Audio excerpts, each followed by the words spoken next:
గుర్తుపెట్టుకో, దైవ చిత్తములో మనం ప్రయాణం చేస్తున్నప్పుడు నీకు అన్ని అనుకూలంగా ఉండకపోవచ్చు.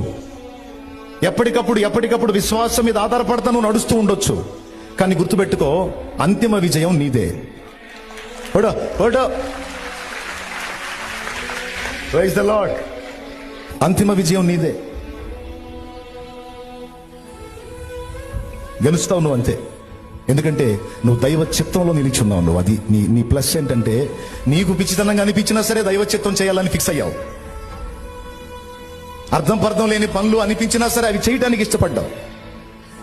ప్రార్థన సేవ చేయి అని దేవుడు నీకు అవకాశం ఇస్తే నువ్వు రోజు ప్రార్థన సేవ చేస్తూ ఉంటావు. నీకే అర్థం కాదు, ఏందో ఇది ఒక సేవ నేను చేస్తున్నాను, రోజు మొత్తుకుంటాను, అసలు ఆయన దగ్గరకు పోతున్నాయో లేదో, ఏం జరుగుతుందో ఏమో.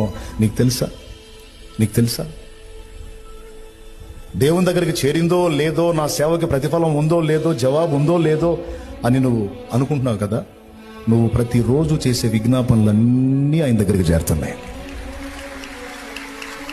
దేవుడు చెప్పాడు, నువ్వు చేస్తున్నావు. నీతో మాట్లాడాడు, నువ్వు చేస్తున్నావు. ఖచ్చితంగా 100% దానికి రిజల్ట్ ఉంది.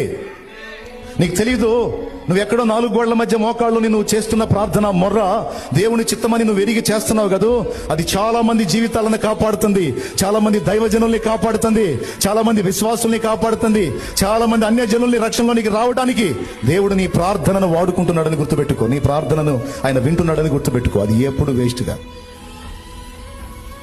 కొంతమందికి ఈ దేవుని కార్యక్రమాలు చేసేటప్పుడు ఇలాంటి నిరాశ నిస్పృహలు వస్తాయి. అది ఏదైనా పెను తుఫాన్లతో కూడిందైనా నువ్వు చేస్తున్న దైవ చిత్తం అన్నప్పుడు ఇక దాని గురించి నువ్వు ఆలోచించాల్సిన అవసరం లేదు.